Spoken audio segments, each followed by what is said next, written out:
Tapos sinabihan naman ako ni Small noon na kung papasok ka sa amin, kailangan regular kang mag-remit. Huwag kang papalya. So iba pa yung binibigay, okay. So iba pa yung binibigay mo na 170? Akala ko ba yun ng enrollment na? Iba pa ito? Hindi po, Itong 5 yung million. enrollment po, yung 5 million po yun. O ito nga yung sinasabi mong nag-enroll ka. Opo. Okay, sige. Please, ano. Tapos meron yung kada weekly.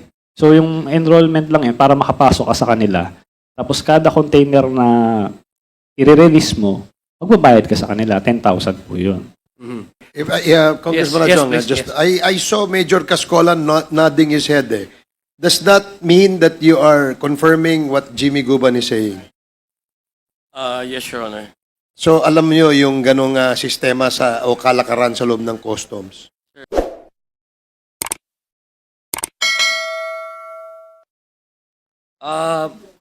Mr. Taguba, I'd like to address my questions to Mr. Taguba. Would you mind if I address you, Mark, instead? Oh, yes po, Your Honor. Kasi binabasa ko yung judicial affidavit. You're 33 years old, right? Yes po, Your Honor. Balikan ko lang yung mga katanungan ng mga kasamahan ko kanina para matahin natin kung the reason why you're here. Precisely because of your involvement sa kaso na kinaso sa inyo. I believe you've been convicted, no? Na repression. Ano yung kaso is the punishment is life imprisonment, tama ba? Yes po, Your Honor. Okay, so tatahin lang po natin kasi gusto ko lang po, Mr. Chair, apart from discussing the system within customs, I would also like to zero in the case that you've been facing or you have faced a couple of years ago. Tinanong ka ni Congressman Flores, what year did you enter your business sa tracking? Tama ba tracking yung business nyo? Yes po. Ang sinabi nyo is 2017? Yes po. 2017. So, when did the case filed before the courts? 2018 po. So, isang taon ka lang nasa tracking business bago ka nakasuhan. I-check ko po dun sa... Kasi wala parang, po kasi sa akin dito yung affidavit ko. I believe, Mr. Chair, yung sa kaso, yung when the Senate started investigating the case, and even sa House of Representatives, anong taon yun? Natatandaan mo ba? 2018 po. 2018, di ba? 2018, 2018 po. tama? Okay. Opo. Gusto ko lang maintindihan yung relationship between the tracking business, your logistics, and that of the consignee. Kasi yun ang gusto kong maintindihan. Mukhang nandoon yung negosyo, no? Yung involvement mo doon, di ba? Na-mention mo, yung consignee EMT, tama ho ba? Yes po, Your Honor. Okay. Yung pagpunta mo doon or pag-reach out mo doon sa EMT, ito ba ay in-advise sa'yo or kailangan mong gawin? Ito po kasi, hindi ko na maalala masyado yung circumstansya nito. Pero yung ano po ata niya to eh. Basta kamag-anak po nung may-ari nung EMT, ang lumapit po sa akin na yun nga, ito yung meron siyang consignee na pwede niyang ipagamit. Hindi ako nagkakamali, si Dio po yun, pangalan niya. Tapos, ayun nga, kinuha ko yung ginamit ko yung consignee niya, EMT. Sinabi niya, royalty fee, 1,500. In peso ba ito o in dollars? In peso po. In peso, okay. So, what prompted you to reach out? Kasi kailangan ba ng tracking business na may partner ng consignee? Tama ba? Hindi po. Kasi nga po, magsisimula po yan, may nag-i-inquire sa akin na, kunwari, ito po si Hong Fei. Dahil si Hong Fei po, hindi naman siya accredited dito sa Pilipinas. Oo. So, kailangan niya ng consignee na magagamit para makapagparating siya ng mga shipment niya. So, kailangan ng consignee. So, doon dadating yung consignee for hire na CMT. Gagamitin siya doon sa papel. Pero wala siyang kinalaman doon sa shipment talaga. Hindi siya yung may-ari. Okay. So, ibig sabihin, dinideclare lang yung consignee na siya yung may-ari ng shipment na yon, pero actually, hindi talaga siya. Yun ang question kanina ni Congressman Jinky Luiso. Tama ba? Yes po, Your Okay, Honor. tama. So, meron kasi doon sa judicial affidavit mo, gusto ko lang i-quote ha. Sabi mo dito, you mentioned that all brokers were imposed this weekly TARA system and made to deliver amounts to various offices equivalent to the number of containers that I am able to successfully process for release in a week. So may mention ka dito brokers, no? Ito yung brokers, ano naman ang participation niya dito in all schemes of this transaction? Siya po yung magla-lodge, siya po yung magsasign, accredited broker po siya. So siya yung pinakakailangan para mag-sign ng document, para makapagparating dito ng mga container. Para sa ating mga kababayan, yung mga bago lang ha, ikaw tracking business ka, hindi ho ba? Yes po. Naghahanap ka ng consignee, no? Yes po. Where exactly the brokers play? In the middle or after you have already you have already consumed your transaction with the consignee? Nasa middle po ata siya. Kasi pag nag-inquire sa akin, itatanong ko sa kanya, kasi siya yung customs broker eh. Siya yung nakakaalam So kung siya magkano. yung, kumbaga, sa makatwid, siya yung nag-arrange Oo. na doon sa loob. Ang pinakatrabaho ko lang talaga is, ayun nga, tracking, papatong ko rin yung sa akin, yung all-in. Pero siya talaga yung more on sa Bureau of Customs po. Okay. May sinabi ka kasi dito, may ginamit ka dito sa yung kinote ko sa affidavit, judicial affidavit mo. Sabi mo, ini-impose ito weekly yung TARA system. Balikan ko lang yung TARA system and explain ko sa iyo. Paano to ini-impose? Sino ba yung nag-i-impose sa inyo ng mga halimbawa, sa negosyo mo, sa tracking business ka, ano itong imposition na sinasabi mo? Like, kailangan mong bang gawin? Sino yung nag-i-impose sa'yo? Gusto ko lang maintindihan, sino-sino ba ito? At mukhang, kasi pag ini-impose ito, mukhang may nakikinabang, hindi ba? Yes. So, alam mo, paano yung sistema na ganun? Sino nag-i-impose sa inyo ng ganun? Ayun nga po, kasi nga, magsisimula yan, syempre, pangaharas nila. I-hold nila yung mga parating nyo. So, doon mo sila makikilala. So, ayun, aaregluhin mo yung iyong container. So, sa aking experience, ito po, si Jojo Bacod po yung nag-ayos nung Okay. problema namin. I-refer niya po ako sa Davao Group. So, yun po yung TARA system nung panahon na yon. Kasi sila lang ang may control nung mga alert command center po eh. So, ang nag-i-impose nitong TARA system ay yung grupo nila, sino yun? Yung na-mention mo, Jojo Bacod? Yes po, yung Davao Group po. Yung Davao Group, Yes po. ang nag-i-impose nitong TARA system. Yes po. Okay, so balikan ko lang yung explanation mo kanina kay Congressman Flores ha. The reason why you've reached out, sila bang nag-reach out sa'yo? Ikaw ang nag-reach out sa Davao Group? Ako nag-reach out kay Jojo Bacod. Mhm. So, yun po. Mga December po yun eh. Puro hold po lahat ng mga container ko. So, dahil nga may connection, hindi ko pa alam yung connection niya sa Davao Group, naayos niya yung mga container ko noon. Pero eventually, pinakilala rin niya ako kila Tita Nani sa Davao Group. Yun nga, nagpakilala sila na kailangan mo magbigay sa kanila, kundi ma-hold yung mga container mo. So ibig sabihin, that's a different transaction. Kumbaga, that's your entry to knowing si Jojo Bacod at saka Davao Group. Tama ba? Yung ginawa kasi yung experience mo, base doon sa sinagot mo kay Congressman Flores, nagkaroon ng harassment. Ang harassment meaning, yung mga in-expect mo ng mga shipment mo, hindi dumating or ginawang, pag may pinagstriktuhan. So that's why you need somebody who's in the inside, who more or less has influence and know the people who to tap para malagay doon sa green lane at malabas yung shipment mo. Tama ba? Yes po yun. Okay, itong mga shipment na nailabas mo, ito ba ay ginamit mo rin the same consignee? Tatlo po yung consignee na ginamit ko noon. EMT, RONSS, tsaka Integrity. Tatlong consignee po yun. So, nung tapos na yung transaction nyo, yung first na transaction nyo, kasi naging successful, no?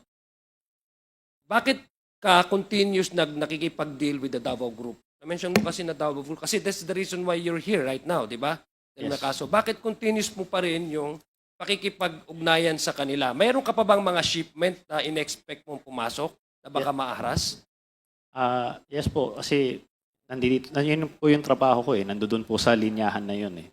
So, dahil nakakonect na ako sa kanila, so mas madali ko mailalabas yung container ko. Mr. Chair, with due indulgence Yes. gusto ko maintindihan, Mr. Chair, sino yung binabanggit mong Jojo, saka yung tita. Pakipaliwanag mo nga sa amin uli. Pangalawa, bakit ka nag-reach out sa Davao Group? Nag-i-smuggle ka ba? Yun ang tanong ko, bakit? Ibig sabihin, kung talagang legal ang pinapasok mo, di ba? Bakit ka nag-reach out, Davao Group? Kasi po, tama po yun, sinasabi nyo. Mga misdeclared siya, underdeclared po. Katulad nga po ng sinabi ko, kung Ibig sabihin, meron kang misdeclared, underdeclared. Correct? Yes po. Kaya nag-reach out ka sa Davao Group. Yes po, Your Honor. Tama? O tanong ha? Ikaw ba nagpapasok ka ng mga ukay-ukay, ng mga damit na second hand? Opo. Papasok ka, di ba? O, Major Kaskolan, bawal yan. Yes, sir. Bawal yan, di ba? Yes, Your Honor. Pero nakakapasok. Yes, Your Honor. Anong ginagawa nyo? Anong ginagawa nyo? Actually, Your Honor, we apprehend these shipments, but there are so many ways, Your Honor, of hiding this. Ang daming, Yes, Your ang Honor. daming ukay-ukay dito sa Metro Manila. Bawal ipasok yan. Merong, Very true, Your Honor. sandali lang. Merong directive ang WHO sapagkat health hazard yan. Very true, Your Honor. Ngayon, And ano itong tanong ko ha? Bakit nakakapasok sa customs yan? Sir. Pagkatapos mo sagutin yan, Yes, sir. I want the attorney from customs to answer me on that. Sir, actually, the okay that's coming in. Okay lang ang puso ko. Yes, sir. comes Malakas ang puso ko. Yes, sir. So it comes from many ports. It's not only the ports in Manila, but also ports in Mindanao and the Visayas. Salamat. Salamat. You've been honest with me. Ang tanong ko ganito, with indulgence of Congressman Sia, bakit nakakapasok yung ganong illegal? Bakit? Bakit hindi nyo nakikita? Bakit nakatakip ang mga mata ng customs official? First of all, Your Honor, okay can be declared as bed sheets, used bed sheets, used shoes. What is prohibited, Your Honor, is used clothing. Major So it- Kaskolan, and- that can be declared, but you know for a fact that they are not new. Yes, Your Honor. But If you most- go to every store that has ukay-ukay, you know for a fact that there are no bed sheets there. There is nothing new. What Yes. I'm saying right now is this. Ito ha. O, binanggit na ni Mark Taguban. Umami na siya. Umami na siya kasi tinanong kanina ni sino yun? Na kung ano ang laman ng container eh. Di ba? Sinabi mo kanina, Mark, na ito ay mga, ano sabi mo kanina? Mga general merchandise. General merchandise. Ngayon, inamin mo na nagpapasok ka ng mga ukay-ukay. Correct? Yes po. Okay. Ilang container ang pinapasa mo ukay-ukay? Yun po. Hindi ko po alam kung pwede nilang ipasok yan kahit saang container doon. Right. Sinong nagbubukas ng container? Sa Bureau of Meron niyang customs police, correct? Yes po. Merong official ng customs yan, correct? Yes po. Ayan. Nakikita yan. Binubuksan yan. Di ba? Pero Oo. yung Kaya ka nag-reach out sa Davao Group sapagkat alam mo na pag binuksan yan, ipagbabawal niya ilabas. Correct? yes po. Oh, nag-reach out ka sa Davao Group para hindi na buksan ang mga container na yan. O kung buksan man yan, pikit ang mga mata na nagbukas. Tama ako? Yes po, Your Honor. Yun. Go ahead, Congressman Sia. Thank you, Mr. Chair. May tubig po dyan, Manong Benny. May tubig po dyan. Okay. Yes, balikan ko lang yung tanong ko kanina kasi gusto ko lang ma-compartmentalize yung issue. Ibig sabihin, meron ng transaction dito with the Davao Group and dito yung hindi ito connected. Congressman Sia. Gusto nyo ng chocolate? Ito, meron akong patchy, oh. Hindi smuggled to, ha? Gusto ko lang para maintindihan po natin, Mr. Chair, yung reason kung bakit nag-reach out ka sa Davao. Kasi sa nakikita ko, dalawa kasing sitwasyon itong nangyayari, di ba? Na-establish mo kanina yung reason kung bakit nag-reach out ka. So mayroon ka ng hindi lang sa hindi ka mahaharas, meron ka pa ring protection, di ba? Kasi na-enroll ka na doon sa Davao Group, no? Pero hindi siya connected doon sa rason kung bakit ka kulay orange ngayon. Doon ako interesado ko doon sa the reason why you were put behind bars. Kasi ang sinabi mo ay parang hindi ka maharas. At the same time, maybe, inclusive of that arrangement is for your protection in the, in your business, the protection of your business and customs. Tama ho ba? Yes po, Your Okay, Honor. now, yung reason kung bakit ho kayo nandito dito sa Quadcom na ito, dahil yung connection mo with the case that you've already been convicted of the crime, no? Sinabi nyo. Sinong nag-approach sa'yo in this particular transaction? Kayo ba ang pumunta sa Davao Group na may shipment? Ako kasi, nung una kang tinanong ni Kong Jinky, naawa nga, karamihan naawa sa'yo. Kasi, ang sabi mo, akala sa'yo ng tao, ikaw yung smuggler ng drugs. Ang pagkakaintindi ko is hindi ikaw, sabi mo hindi ako drug lord. Ibig sabihin hindi ako nagsasmuggle. Ibig sabihin yung pumasok na shipment ay hindi sa'yo. Tama ba? Yes po, Your Honor. Okay. Ngayon, yung shipment na ito containing this shabu, paano ka napunta dito? Ikaw bang nag-approach sa kanila o o sila ang nag-approach sa'yo? Ah, actually, simulan ko muna po, Your Honor, kung okay Kasi lang. Davao Group din the same group. Tama ba? Davao Group yung na-mention mo. You've mentioned the name of Manscarpio and Congressman Pulong. Opo, sila po yung Okay, so nag-mention yun. what did yung mismong itong arrangement na ito, transaction na to. Kasi ang dami namang nasa tracking business, 'di ba? Marami kayo sa tracking business, 'di ba? Opo. Okay. Marami ding mga consignees, I'm sure. Sabi nga ang sagot mo nga kay Congressman Flores is maraming consignee diyan, 'di ba? Tama ba? Opo. Oh. So what made you so special na parang ikaw yung napunta dito? Hindi lang special, na malas kung bakit ikaw. Ah, Paano? Dahil ba masyado kang kalapit nila or ikaw ang nag-approach sa kanila for this particular transaction? Kasi kung ikaw nag-approach sa kanila, it would appear to me na ikaw nag-smuggle. So paano? Can you explain to us kung pwede ko bang anuhin muna yung sa kung bakit ako na-convict? yes, Kasi unang-una, explain ko lang sa... and explain mo na lang sa akin yung paano itong kaso na ito na nasama ka sa among all the many tracking businesses involved within customs, doing business in customs, legitimate business. I'm sure your business used to be legitimate, di ba? I'm sure your business was legitimate when you're doing business with customs, di ba?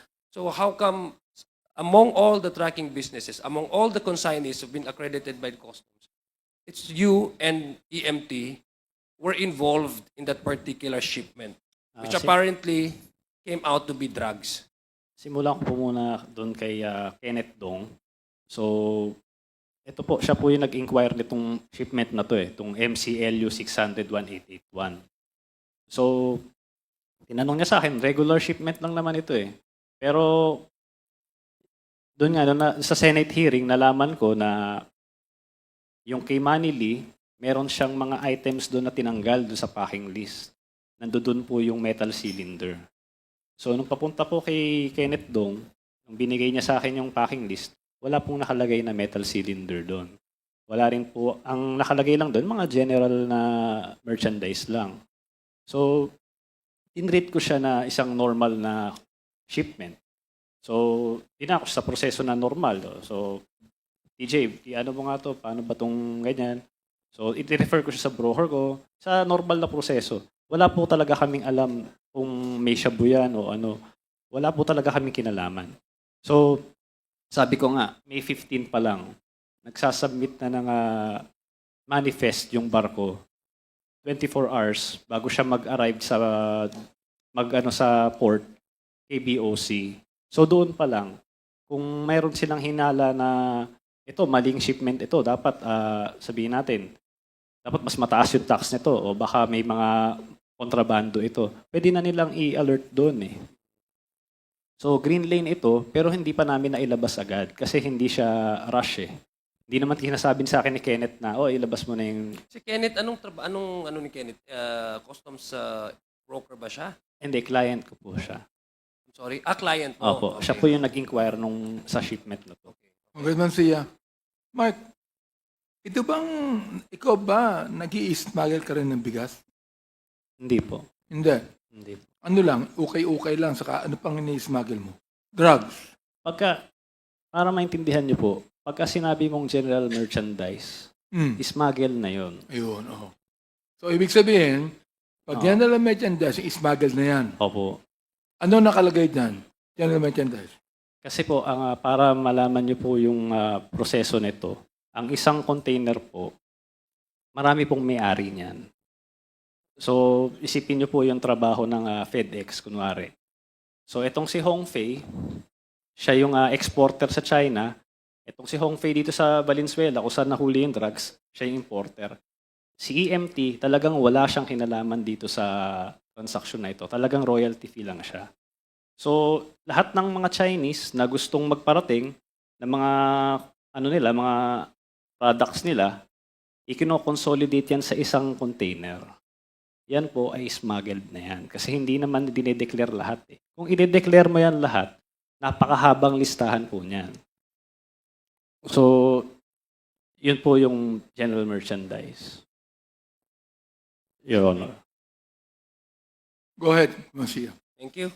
So, you were saying about Kenneth Dong. So, you were kliyente mo siya. So, is it safe to assume that this Kenneth Dong knows this shipment, kaya pumunta siya sa iyo to avail of your services? Tama ho ba?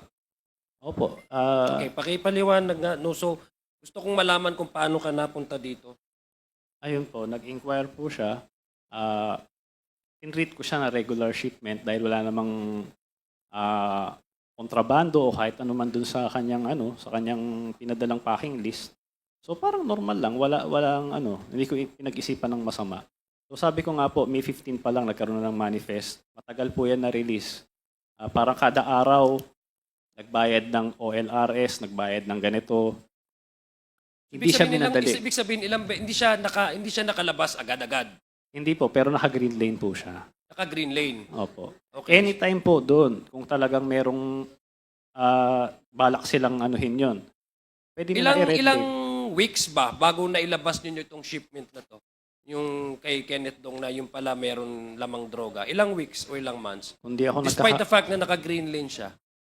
alam ko po kasi na baba na siya May 17 pa lang, nasa port na siya. Okay? So, na-deliver siya May 24 na, So mga 1 week. mga 1 week po. So yung regular na processing for the green lane.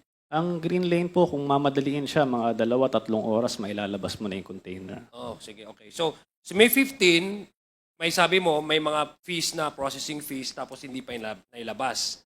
May manifest na sa barko. Ibig sabihin, nandiyan na siya. Okay? Hindi pa lang siya, parating na siya sa port. Okay. So doon pa lang, ginagawa yun para si BOC, kung tingin niyang may problema, pwede na niyang i-red lane.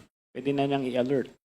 So, maski si BOC, wala siya nakikitang kahit anumang anomalya dun sa Pero hindi shipment. nyo alam kung sino talaga yung may-ari ng shipment na to. Hindi po. Hindi nyo alam. Hindi po. So ikaw ang naghanap ng consignee, tama ba? Yun ba yung pagkaintindi ko? Opo. So, nag-inquire siya sa akin. Siyempre, tatanungin din niya dahil nga po si Hongfei, hindi naman po siya accredited dito. Okay. Kailangan niya ng consignee for hire. So yung pay, yan ang tunay na may-ari?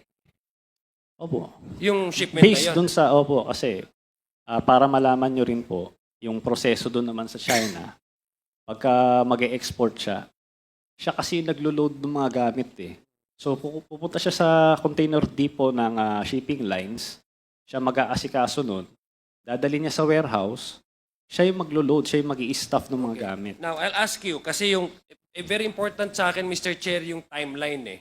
Kasi I think the reason why you approach the Davao Group, it's because for you, 1 week is too long for a green lane shipment. Tama ba? Yes po. Okay. So, nung within 1 week, ito yung rason kung bakit mo in-approach ang Davao Group. Tama ba? Para malabas ba? Gusto ko lang namin maintindihan. Hindi po, itong particular na shipment na ito, kaya naman siya nailabas ng, dahil hindi po siya rush eh. Okay. Ang container, ang truck ko lang po noon, 8 lang po eh. So, kung hindi naman siya rush, di gagamitin ko siya sa ibang kliyente ko na nagra-rush ng shipment, yun na lang ilalabas ko muna. Kaya nga, gusto ko lang kasi maintindihan, no? Sabi ko nga, gusto kong tayihin yung senaryo, no? Sa case mo ngayon. Ang sinabi mo, kaya nga, given na yon, nag-enroll ka, etc., nag-ano ka, di ba? And then later on, you did not know that the shipment, kasi nakapasok ka na sa kanila eh. That's the first scenario that happened. And the transaction there was successful according to you, no? So here we are now. Di ba? So, pumunta ka seeking the assistance of the same group for this shipment to be released. Tama ba? Opo, lahat po ng shipment. Lahat ng shipment. In the particular shipment, itong may laman na shabu. Opo.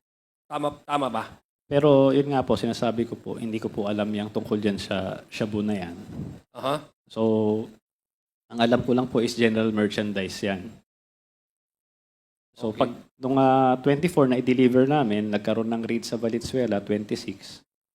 Kung pa lang po nalaman na meron palang metal cylinder. Okay. So, I'll go to Mr. Jimmy Guban. Mr. Jimmy Guban, is this the same shipment na sinasabi na pag-aari nung Davao Group o pag-aari ni... Hindi. Tama ba?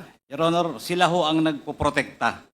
Ah, okay. So, Your Honor, kasi dadagdagan ko lang yung kay Mr. Mark Taguba. Yes, please. Sa port of origin po, doon sa port of loading, may mga consolidator. Well, I will tell you frankly, that is the job of Michael Yang. Okay, He is Michael one among Yang. the biggest consolidator sa China. Wait lang. The same Michael Yang that was shown in the matrix of PIDEA. Yes, Your Honor. Okay. If I may, Yes, Congressman please. Adjom. Yes, no? please. Jimmy, kasi medyo seryoso yung aligasyon na yan. No? Yes, sir. Anong basihan natin para sabihin mo na si Michael Yang ang consolidator? Para lang sa kaalaman namin lahat. Kasi madaling magpangalan eh. Your Honor, I have testified already. One among my shipments, according sa galing yun sa kanila. Siya lang ang nag-consolidate sa China. The same also, Your Honors, na mga nawawala na containers. Iwan information po ito, Your Honor, na sila ang nagko-consolidate sa China, nawawala sa Port of Manila, nawawala sa Port ng Taguluan. Sino nagsabi sa'yo na si Michael Yang ang consolidator? Your Honor, may testimony already dahil kaya sa I akin. know. Kahit si may Mr. testimonya ka, iba ngayon. Sabihin mo sa amin, sino? Si Mr. Henry Tan, Your Honor, at saka si Mr. Abiliera kung bakit nila ako in-invite. So si Mr. Henry Tan ang nagsabi sa'yo na si Michael Yang ang nagko-consolidate. Yes, Your Honor. And who is this Mr. Henry Tan? One among also the financer, importer, Filipino-Chinese? Filipino-Chinese, Your Honor. Nandyan siya sa customs? Negosyante yun, Your Honor. Negosyante. Anong Oo. negosyo niya? The same din, Your Honor. Nagpaparating din ng mga kargamento before. So, General merchandise din. Yes, general merchandise. So, na hinihingi niya rin po ng clearance. meron ka bang report na ginawa sa Bureau of Customs sa pagiging intel operative mo noon na i-red flag yang Henry Tan na yan? Your Honor, I have submitted reports ng isang malaking bodega sa Giginto, Bulacan. Who owns the bodega? Marami po yan, Your Honor. One among them is the Okay. consolidator galing kay Michael Yang. Yan po yung... Sige. Yung Henry Tan, anong report mo sa Bureau of Customs about Mr. Henry Tan? Meron ka bang ginawang report? Yes, Your Honor. And what does the report say? The same, Your Honor. Practicing general merchandise. So, Yun ang mga para deklarasyon siyang nila. Mark Taguba rin. Yes, Your Honor. So, kaya nga, sinabi mo ba doon sa report mo na si Henry Tan ang nagsabi sa iyo na si Michael Yang ang consolidator nitong mga goods na ito from the port of origin? Yes, Your Honor. That is also included in my affidavit in this Quadcom, Your Honor. So, okay, sige. Thank you, Congressman Adjom. Please continue. Mr. Chair, have we invited Henry Tan here? We actually did, but we don't know kung sino yung where to find this. Perhaps Mr. Major Cascolan would know. Kilala mo ba si Mr. Henry Tan? No, sir. So you have no idea who Henry Tan is? No, sir. So si Jimmy, alam mo ba saan ang opisina niya? Saan ang ang Your ano Honor, niya? I give already the former address that I knew. Sa Binondo. So yung dati niyang address that you know, ibinigay mo na sa, can you check nga, COMSEC? Yes, Your Honor. And ask the assistance of the PNP to locate this Mr. Henry Tan. There's another name he mentioned, Mr. Chair. Sino pa yung isa? Maliban Yang. kay Henry Tam, meron ka pa minention na pangalan eh. Michael Yang. Your Honor, si Small Boy Abellera. Oh, Small Boy Abellera. Si Small, oh. I'd like to also, Mr. Chair, direct the COMSEC to try to connect, to contact Mr. Abellera. The Councilor Abilera was here last time. He attended this hearing. And we will again invite him in the next Quadcom hearing. Sige, please continue. Thank you. Congressman Joe. Thank you, Mr. Chair. So, balikan ko lang. Alam ko, parati ito tinatanong sa'yo, Mr. Mark Taguban. No? Balikan ko lang si Mark. Mamaya, tatanungin kita, Mr. Jimmy Guban. Mark, so, nag-usap kayo ni Kenneth. And then, paano napunta yung usapan nyo to a point na nagte-textan na kayo ng certain nanny at saka di ba? Parang ganun yung Can you please supply the events and the information kasi gusto kong malaman how did you arrive into deciding na kailangan mong i-tap again your Davao connection in order for your shipment to be released as soon as possible time. So after Kenneth Gudong, saan ka pumunta? Sinong tinext mo? Hindi po, lahat po ng shipment talaga, nagbibigay ako sa Davao Group. Okay, So, sige. kasama tong shipment na ito. So ibig sabihin, kasama na yung shipment na yun kaya Opo. nagbibigay ka. Okay. May na-mention ka na mga pangalan kanina. No? Sabi mo, pumunta ka ng Davao, tama ba? Yes po. Nagkaroon ba kayo ng meeting with all of these personalities that you mentioned? Sino yun? Si Nani? Can you yung Yes mga po. Davao group na sinasabi mo? Si Tita Nani po, si Jack, si Jojo, si Noel, si Big Brother, si Big Small. Brother is yung si Councilor, sino yun? Abiliana? Hindi po, si Gerald Kapuyan po yun. Allen Okay, Kapuyan. okay. Tapos si Small yan. Mhm. Tama ba? Yan po. So ito yung, so sasabi mo ba na para silang lobby, kumbaga, kung sa politika sa states, may tinatawag na special interest groups, no? Na na tumutulong sila sa isang bagay para makuha kung ano yung gustong makuha ng kliyente nila. So parang ganun sila, parang pressure group sila para mas mapadali yung transaction mo. And in this case, yung mga releases ng shipments mo, tama? Yes po. Okay. So saan kayong nag-meeting? Nag-meeting ba kayo? Sinabi mo, nag-meeting kayo sa Davao. You were sent to Davao. Did you go to Davao on your own? Or was it part of the arrangement? Ayun po. Pinapunta po ako sa Davao. Okay. So, yun nga po, wala naman akong kilala sa Davao. Si Jack po yung nag-ano sa amin noon, sa instruction din ni Tita Nani. Dinala naman ako ni Jack sa isang restaurant. Hindi ko na po maalala kung saan kami nag-meet. Yun po, nakamit ko po si Small. Ayan. Nag-usap kami tatlo. Sinabihan nila ako, yan, kay, Mark, ito, barkada ito. Yan si Small, yan ang number 1 counselor dito, ganyan.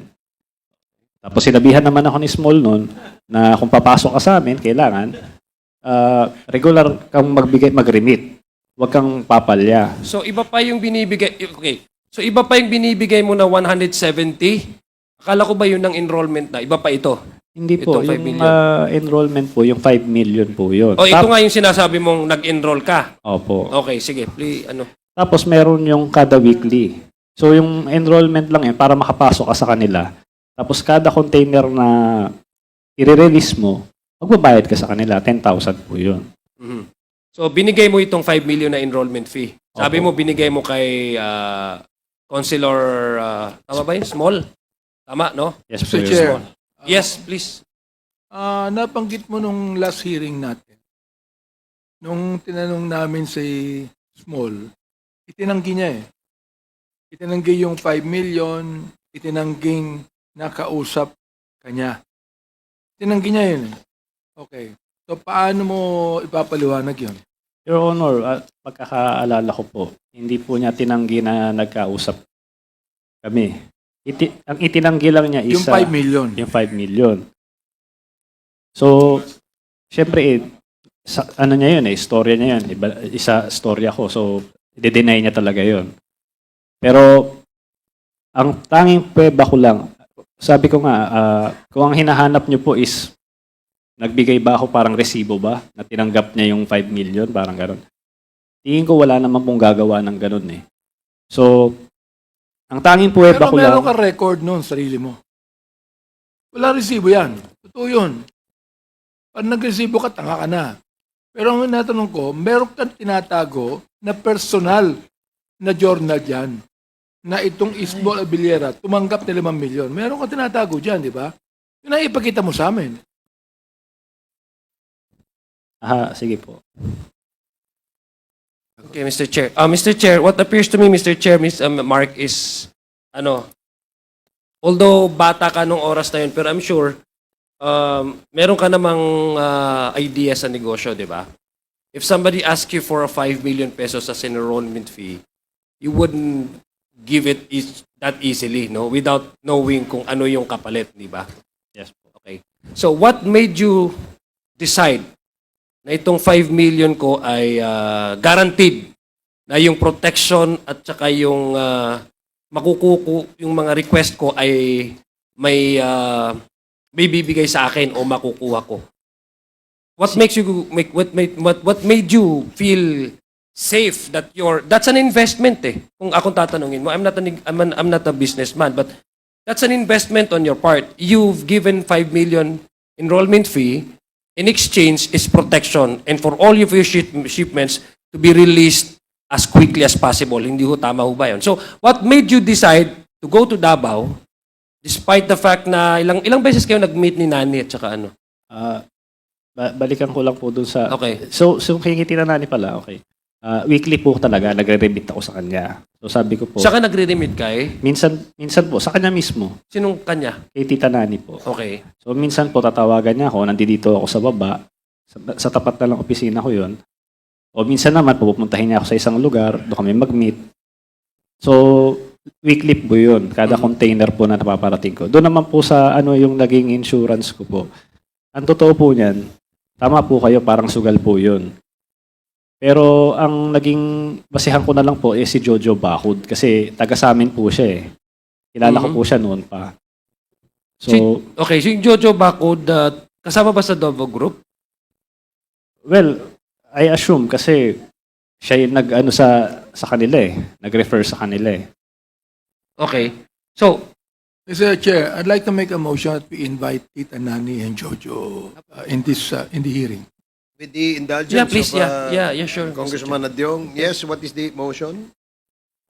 That we invite a certain Tita Nani and Jojo in the next hearing.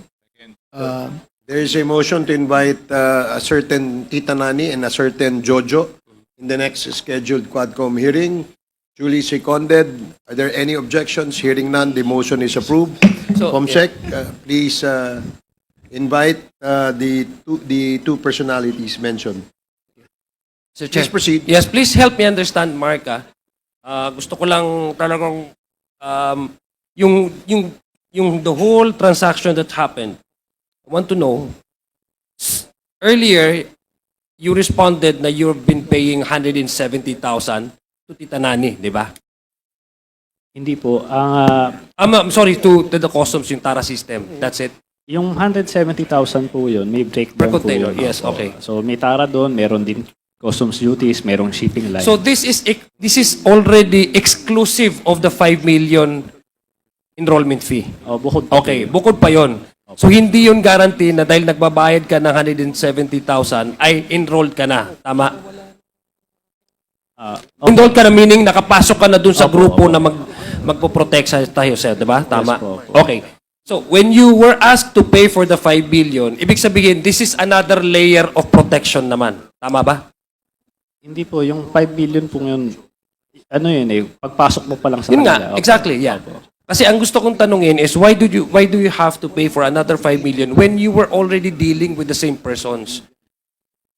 You were already helped by kasi 'di ba sabi ko kanina the reason why na nagtiwala ka kasi lahat ng mga transactions mo before napalabas, 'di ba? Ito po. Okay. So, now, dahil malaki yung tiwala mo, ang tanong ko is you were already dealing with the same persons, Tita Nani, etc., ganito. So, my question is, why do you have to pay for another 5 million pesos over and above those amounts that you're paying these people kung meron na kayong engagement early on? Gusto ko lang maintindihan, help me understand. Kasi parang ang impression sa akin, Mr. Chair, pardon my ignorance, gusto ko lang talaga malaman. It's going to be another layer of protection if you ask me. Because you need to pay up a additional 5 million insurance policy, di ba? Ganon yung labas niya sa akin eh. Yes, gusto ko, paintindi mo daw sa akin, Mark? Yung 5 million po, isang beses lang po ako nagbigay sa kanila. Okay. Yung pumunta po ako ng Davao. Ano lang yun? Kumbaga, walang container na involved doon. Ano lang yun? Baga, okay. para makapasok ka lang sa Okay, kanila. now I understand. Okay, so ibig sabihin, kailangan talaga nila for your protection. Opo. Okay, so ganun yung pagkaano ko. So, ngayon, ang tanong ko ngayon, you've mentioned big names, di ba? Parang ang na-mention mo is, isa sa nagtiwala ka sa mga taong to, nagbigay ka ng 5 million because may nami-mention sila ng mga pangalan tulad ng yung si Man Scarpio, Attorney Man Scarpio, Congressman Pulong Duterte.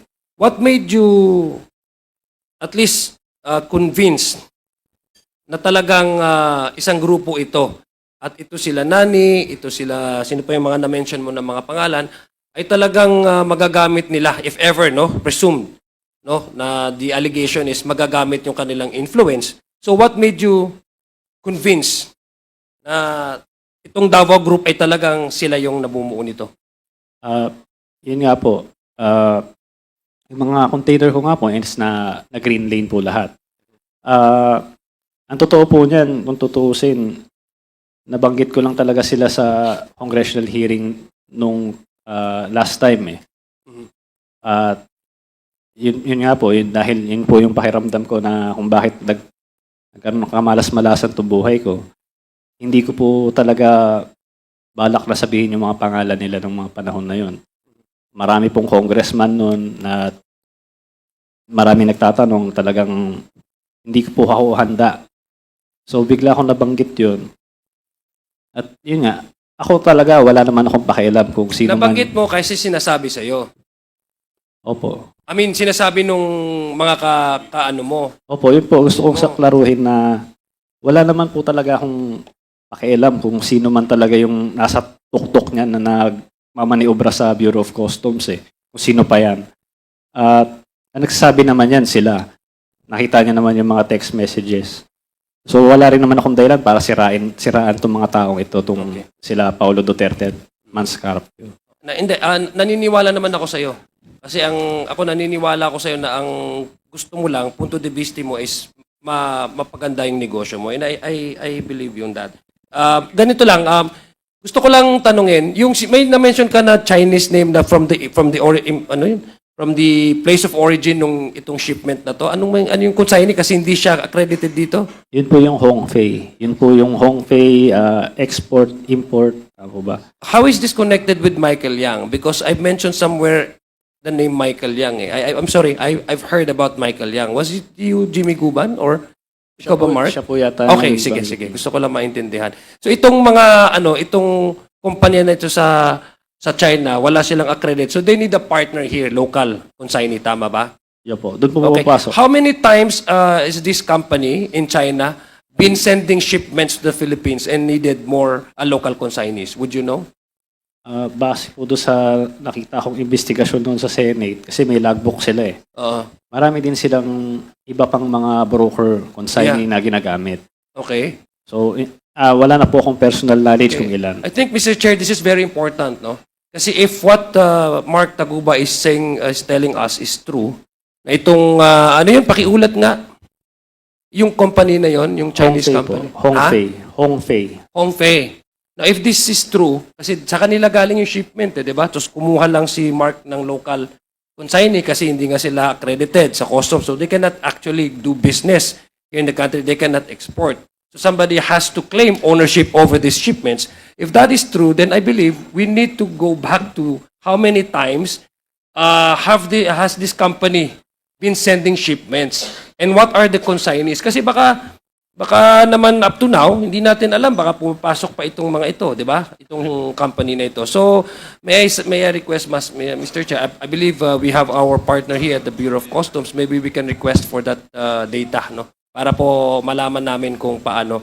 Yung shipment na, kasi I'm sure you also have a data with kung ano yung local consignee, yung shipment, place of origin, yung shipment nitong kumpanya na to, at saka yung mga consignees na nag-claim ng ownership, no?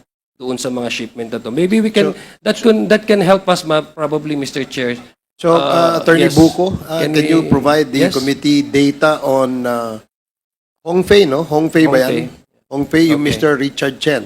Yes po, Your Honor. So, yung owner ng Hongfei is Mr. Richard Chen, or ang Chinese name niya is Chen Julong. Tama, no? Yes po, Your Honor. So, I'm sure he has a lot of importations in the past. O baka hanggang ngayon, meron pa yan. So, pakibigyan ng datos ang committee ito. Gusto natin tulungan. Yes, please. Yes, Yes, Mr. Chair. We will provide the Sige, maraming salamat. Because we want to help out also customs on how to surveillance and protect our borders from the entry of these contrabands, no? We want to help them out because what I see, Mr. Chair, based on the testimony of Mark Taguba, we're dealing with transnational crimes Yes. in drugs. Transnational to. Hindi lang ho ito nagkukuha lang sila ng mga partners nila dito sa Pilipinas para lang maipasok yung kanilang shipment. We're talking about how many tons of shabu, 'di ba? It's so shocking to me, Mr. Chair, and it's mind-boggling because the time that 6.7 tons of shabu was smuggled in the country during the time when the Philippines was declared a war against drugs. So parang napaka-ironic kung kailan pinapatay yung mga tao sa daan, tsaka pumasok yung ang laking tonelada ng shabu. So we are looking at transnational crimes here, Mr. Chair. So we want to help out also Customs, our partner agency, in Okay. the Customs. For my last, I think my last two questions lang po, Mr. Chair. Sige, last two questions, Mark? Congressman Madjo. 1 year kang nagnegosyo. I mean, sabi mo 2017, 2018, di ba? Yes po, Your Honor. Okay. So ibig sabihin, sa palagay mo ba itong Davao Group na to nandyan na ba sila matagal na before your entry? Wala po akong Okay, wala kang personal idea. So knowledge. maybe I'll ask Jimmy Guban. Jimmy, narinig mo naman yung testimony ni no? Yes, Your Honor. Yung mga sagot ni Mark Taguba. By the way, Yes, Your Honor. magkakilala ba kayo ni Mark before itong mga kasong to at yung nangyari? Yes, Your Honor. Magkakilala na kayo? Yes, Your Honor. Pero have you ever done, business or transaction together? Nakikita ko siya, Your Honor, sa office ng CIS eh. Oh, pero hindi mo siya kilala like personal na pare, may papasok or wala. Wala kaming usapan po na ganyan kasi yung tatay niya used to be a former customs, Your Honor. Okay, so ano yung masasabi mo doon sa sinasabi niyang Davao Group? That is correct, Your Honor, from the start of 2016. In fact, even yung positioning sa Bureau, nanggagaling sa Davao Group. Okay. So, kaya si Mark ay nag-enroll sa Davao Group para mabilis ang facilitation ng kargamento nila. So, yung 40,000 na sinasabi niya, yun yung may resibo lang na pumapasok sa customs. Maybe 10,000 or 15,000 sa shipping line.